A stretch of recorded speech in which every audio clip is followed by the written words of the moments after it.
Everybody, मैं हूँ प्रांजल और आप देख रहे हैं प्रैक्टिकल लर्निंग। ये हमारी एविडेंस एक्ट की सीरीज़ का 3rd वीडियो है। पहले की दोनों वीडियोस आपको ऊपर आई बटन पर मिल जाएगी, उसे ज़रूर देखिएगा और अगर पसंद आए तो मेरे चैनल को सब्सक्राइब भी कीजिएगा। आज हम सेक्शन 4 डिस्कस करेंगे, दैट इज़ मे प्रिज्यूम उपधारणा कर सकेगा, शैल प्रिज्यूम उपधारणा करेगा, कंक्लूसिव प्रूफ निश्चायक सबूत और साथ ही हम प्रिजम्पशन ऑफ फैक्ट और प्रिजम्पशन ऑफ लॉ भी थोड़ा सा डिस्कस करेंगे। तो बिना टाइम वेस्ट करिए चलिए स्टार्ट करते हैं।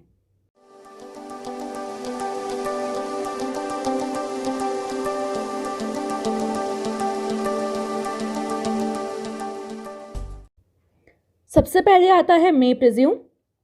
तो एविडेंस एक्ट में जहाँ पर भी ये प्रोवाइडेड है कि court may presume a fact, न्यायालय तथ्य की उपधारणा कर सकेगा, तो दो बातें आती हैं। सबसे पहले ये कि कोर्ट उस फैक्ट को प्रूव्ड मान लेगा जब तक कि वो डिसप्रूव ना हो जाए, या फिर सेकंड, कोर्ट उस फैक्ट के प्रूफ के लिए कॉल कर सकता है, डिमांड कर सकता है। कोर्ट कंसर्न पार्टी को बोल सकता है कि इस पर्टिकुलर फैक्ट के लिए आप प्रूफ ला के दीजिए, एविडेंस ला के दीजिए। मे प्रिज्यूम में एक डिस्क्रिशन ऑफ कोर्ट होता है। कोर्ट के पास लिबर्टी होती है, उनके पास फ्रीडम होता है, वो चाहे तो फैक्ट को प्रिज्यूम करे या फिर प्रिज्यूम ना करे। कोर्ट कंसर्न पार्टी को प्रूफ करने के लिए बोल सकती हैं, उनसे एविडेंस कॉल करवा सकती है, एविडेंस डिमांड कर सकती हैं। मे प्रिज्यूम ऐसा है कि जब तक कोई पर्सन गिल्टी नहीं प्रूव हो जाता तब तक उसे इनोसेंट माना जाता है। मे प्रिज्यूम इस प्रिंसिपल पे काम करता है। इसका एक एग्जाम्पल देखते हैं। यहाँ पे दो पर्सन्स हैं, ए और बी। अब बी की जो वॉच है वो चोरी हो जाती है, स्टोल हो जाती है, और चोरी होने के थोड़ी देर के बाद ही वो ए के पोजेशन से, ए के कब्जे में से मिलती है। तो नेचुरली यहाँ पे क्या सोचने में आता है कि या तो ए ने ही वो वॉच चुराई है या फिर जिसने भी चोरी की है उसने लाके ए को दे दी है।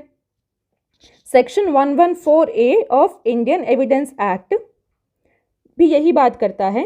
इसमें लिखा है कि कोर्ट यही प्रिजम्पशन कर सकता है कि जिस पर्सन के पोजेशन से स्टोलन गुड्स मिले हैं तो या तो वो पर्सन ही थीफ है या फिर किसी ऐसे पर्सन ने उसे लाके दिया है जिसने कि उसे स्टील किया है। सेक्शन में लिखा है कि कोर्ट ऐसा प्रिज्यूम कर सकती है, कोर्ट का डिस्क्रिशन है, चाहे प्रिज्यूम करे या फिर ना करे। लेकिन यहाँ पे एक बात है, अगर ए ऐसा एक्सप्लेनेशन दे देता है कि उसके पास ये वॉच पोजेशन में कैसे आई, तो फिर यहाँ पे प्रिजम्पशन आगे वैलिड नहीं होगा, यहीं पे ख़त्म हो जाएगा। क्लियर हुआ ये आपको? अगर कुछ भी डाउट हो तो आप कमेंट में पूछ सकते हैं। नेक्स्ट आता है शैल प्रिज्यूम। शैल ऑटोमेटिकली एक मैंडेटरी नेचर की तरफ इशारा करता है कि ये करना ज़रूरी है, मैंडेट है। तो एविडेंस एक्ट में जहाँ पर भी ये डायरेक्टेड होगा, जहाँ पर भी निर्देशित होगा कि court shell presume a fact, न्यायालय किसी तथ्य की उपधारणा करेगा, तो वहाँ पे उस फैक्ट को प्रूव्ड माना जाएगा जब तक कि वो डिसप्रूव ना हो जाए। यहाँ पे कोर्ट के पास डिस्क्रिशन नहीं है, उसे प्रिजम्पशन लेना ही होगा, लेकिन उसके पास इतना लिबर्टी है कि वो कंसर्न पार्टी को एविडेंस लाने के लिए बोल सकते हैं ताकि फैक्ट डिसप्रूव हो सके। इसका एग्जाम्पल है section 113B of Indian Evidence Act 1872, जो कि डील करता है presumption as to dowry death. Dowry death की डेफिनेशन दी है under section 304B of IPC, जिसमें कि लिखा है अगर किसी मैरिड वुमन की डेथ शादी के 7 ईयर्स के अंदर अंदर हो जाती है और किसी अनयूजुअल सर्कमस्टांसेस में होती है और ऐसा प्रूव किया जाता है कि उसकी डेथ के जस्ट पहले उसे उसके हस्बैंड या फिर उसके रिलेटिव्स ने डाउरी के लिए हरास किया है या फिर प्रताड़ित किया है, तो ऐसा मान लेंगे कि उसकी डेथ डाउरी डेथ है। डिटेल में जानने के लिए आप सेक्शन रेफर कर सकते हैं। तो हमारे एग्जाम्पल में एक वुमन है और ये उनका हस्बैंड है। तो इन वुमन की, इस वाइफ की डाउरी डेथ हो जाती है और इनकी डेथ के जस्ट पहले ये सामने आता है कि इनकी हस्बैंड ने इन्हें डाउरी के लिए हरास किया है, उसके लिए बहुत टॉर्चर किया है। तो इस सेक्शन में ऐसा लिखा हुआ है कि कोर्ट शैल प्रिज्यूम, कोर्ट ये प्रिज्यूम कर लेगी कि हस्बैंड ने ही वाइफ की डाउरी डेथ कॉज की है। यहाँ पे कोर्ट के पास ऑप्शन नहीं है, यहाँ पे कोर्ट को प्रिज्यूम करना ही पड़ेगा। वो हस्बैंड को गिल्टी मान लेगा और अब हस्बैंड को अपनी इनोसेंस प्रूव करना है। मे प्रिज्यूम में क्या होता है कि हम पर्सन को इनोसेंट मानते हैं जब तक कि वो गिल्टी प्रूव नहीं हो जाता, और यहाँ पे कैसा है, हमने पर्सन को गिल्टी माना है और अब उसको अपनी इनोसेंस प्रूव करना है। ये समझ में आया आपको? कुछ भी डाउट हो तो आप प्लीज़ कमेंट करके पूछ लीजिए। सेक्शन 4 का अगला पार्ट है कंक्लूसिव प्रूफ, यानी कि निश्चायक सबूत। यहाँ पे ऐसा है कि अगर एविडेंस एक्ट में ये डिक्लेयर कर दिया गया है कि एक फैक्ट किसी दूसरे फैक्ट का कंक्लूसिव प्रूफ है, तो कोर्ट उस एक फैक्ट के प्रूव होने के बाद दूसरे फैक्ट को भी प्रूव्ड मान लेगी और इस दूसरे फैक्ट को डिस्प्रूव करने के लिए कोई एविडेंस भी नहीं लेगी। फैक्ट नंबर 1 को डिस्प्रूव करने के लिए एविडेंस ले सकती है, लेकिन फैक्ट 2 को डिस्प्रूव करने के लिए कोई भी एविडेंस लेने की पावर कोर्ट के पास नहीं है। कंक्लूसिव यानी कि हमने कंक्लूड कर लिया, हमने निश्चय कर लिया कि अगर एक फैक्ट सही है तो दूसरा फैक्ट भी सही है। इसका सबसे अच्छा एग्जाम्पल है सेक्शन 82 ऑफ IPC, जो कि कहता है nothing is an offence done by a child under 7 years of age. 7 वर्ष से कम की आयु के बच्चे द्वारा किया गया कोई भी कार्य ऑफेंस नहीं है। तो हमारे एग्जाम्पल में ये है A, ये एक बच्चा है जिसकी एज है 6 years, और ये है B। तो यहाँ पे क्या होता है कि ये जो बच्चा है इसने B के खाने में पॉइजन मिक्स कर दिया जिससे कि B की डेथ हो गई। तो यहाँ पे पहला फैक्ट क्या है कि A की एज 7 years से कम है, और भले ही इस वजह से B मर गया है लेकिन ये ऑफेंस नहीं है, ये कंक्लूड हो गया।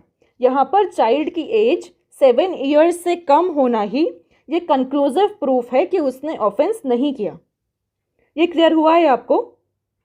अब ये कुछ सेक्शंस हैं एविडेंस एक्ट के जहाँ पे मे प्रिज्यूम, शैल प्रिज्यूम और कंक्लूसिव प्रूफ टर्म्स यूज़ की गई हैं। इसमें एक सेक्शन है ये 82, ये सेक्शन IPC का है, बाकी ये सारे सेक्शंस इंडियन एविडेंस एक्ट के ही हैं। आप चाहे तो इन्हें रेफ़र कर सकते हैं, अदरवाइज़ आगे आने वाले वीडियोज़ में हम इन सबको डिटेल में डिस्कस करेंगे, इसलिए प्लीज़ मेरे चैनल को सब्सक्राइब कर लीजिएगा। अब हम कुछ बेसिक डिस्कशन करते हैं about presumption as to fact and presumption as to law. Basically presumption करना मतलब क्या होता है कि कोई भी चीज़ है, कोई भी बात है, आपने उसमें बिना छानबीन करे, बिना कुछ उसको क्वेश्चन करे, आपने मान लिया कि वो सही है।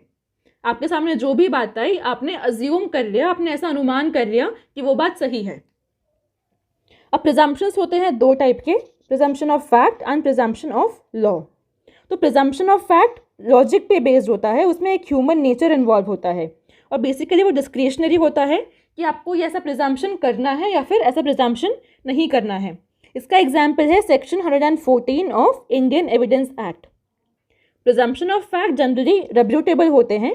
रेब्यूटेबल यानी कि इसको आप बाद में रिफ्यूज़ कर सकते हो या फिर डिनाई कर सकते हो, आप उस पर्टिकुलर फैक्ट के लिए कुछ प्रूफ लेके आ सकते हो कि ये गलत है या फिर ये सही है।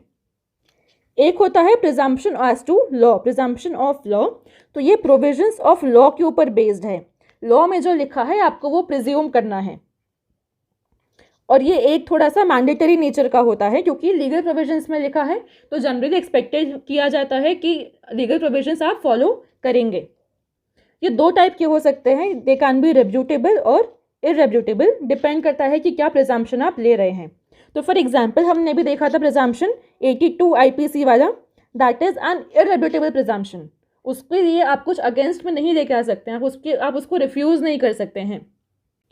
और ये बाकी कुछ और सेक्शंस भी हैं जो कि प्रिजम्पशन ऑफ लॉ से रिलेट करते हैं, और ये दिए हैं इंडियन एविडेंस एक्ट में। आप चाहे तो उन्हें रेफ़र कर सकते हैं, अदरवाइज़ हम इन्हें आगे की वीडियोज़ में पढ़ेंगे ही। तो ज़रूर से मेरे चैनल को सब्सक्राइब कीजिएगा। आज की वीडियो में इतना ही। कमेंट करके बताइएगा कि ये वीडियो आपको कैसा लगा। हम जल्द ही मिलेंगे अगले वीडियो में, तब तक के लिए बाय बाय।